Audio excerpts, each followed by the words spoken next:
Welcome to the Author Studio at Book Expo America 2013 in New York City. We're sitting now with author Heather Terrell, and she's written a book called Relic. Hello, That's Heather, right. how are you? Hi, that's good. How are you? I'm fine. Now, you are a former corporate lawyer in New York City, and now you are an author of a dystopian novel, a medieval novel. Tell me how you found this for yourself. Oh, wow. That's sort of a long journey, kind of like the book, but I'll shorthand it by saying I've always been interested in the larger mysteries of the past and sort of the hidden truths and legend and lore and myth. And as you mentioned, that's not an easy transition to work into your day job as a corporate lawyer in New York City.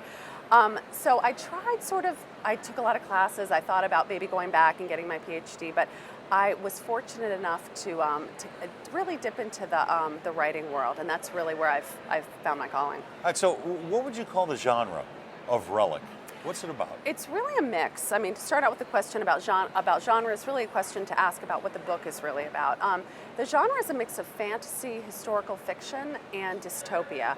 And the reason it's sort of this unusual genre is because of the setting. It's set in a Games of Thrones-esque world, but that's really a very short description for what it's really all about. It's set after a catastrophic world flood where the only scrap of land left is a tiny Arctic island where its inhabitants choose to live intentionally in a medieval way. They believe that all modern advancements led to the downfall of mankind.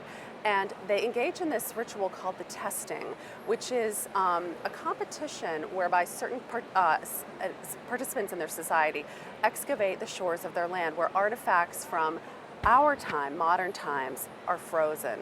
And they write these chronicles, these narratives about what they mean, and these narratives serve to reinforce their very strict, rigid medieval way of living.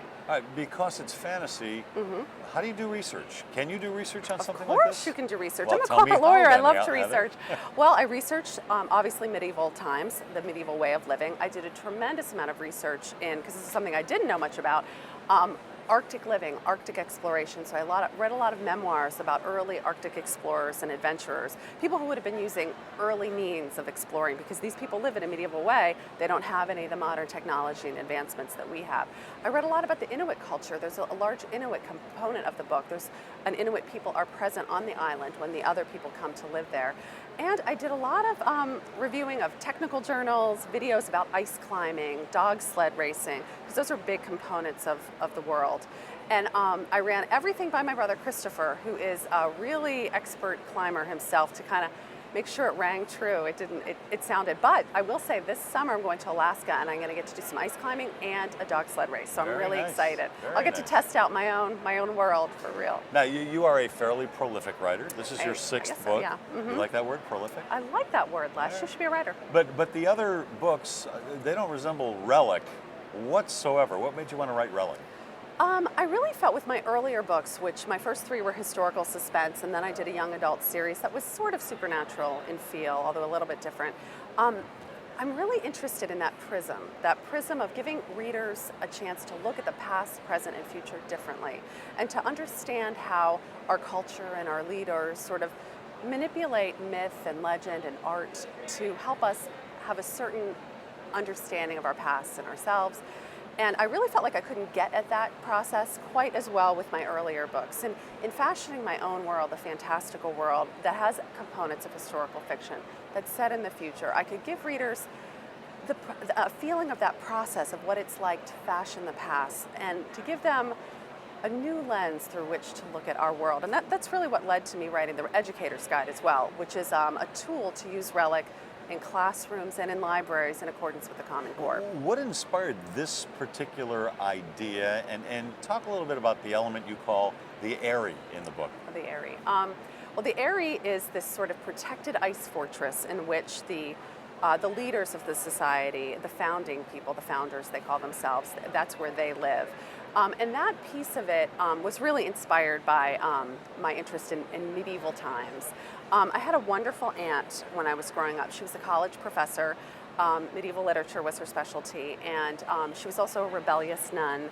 And her agenda, if you will, was to kind of give me this steady diet of books from a very young age in which I was looking at alternate histories. The Myths of Avalon was one of them, which is a retelling of the Arthurian legend from a female point of view. And I read myths and legends and fantasy and mysteries, and she sort of inspired in me this taste and this different vision for a different vision of the past and a different vision of our present. And that's what really inspired this book. And I tried to kind of get at that inspiration and that theme is present in all of my books, but this is really the culmination of all those interests. Can you feel her in the book? Is there Oh, a rebelliousness definitely. in the book as well? Oh, absolutely. Eva, the main character, she lives in a very misogynistic, a very male-centered, male-dominated society. It's medieval times, and women's roles are very conscripted. And she has to push against that to enter the testing. She's the only female contested in 150 years. She's really bucking against the system in all that she does, and she's reluctant at first. She does it because she has to take her dead brother's place, but then she embraces it as her own, and that is an homage to my aunt, and really the themes in the book are an homage to my aunt. Yeah, you're also holding an educator's guide. I am. Not every book has an educator's guide that goes with it. Why did you No. feel the need to write that? Well, as I mentioned, I have this wonderful aunt, and she really imparted to me this beautiful gift. It's fresh vision. And I don't think a lot of kids, a lot of young readers, or any readers really have that.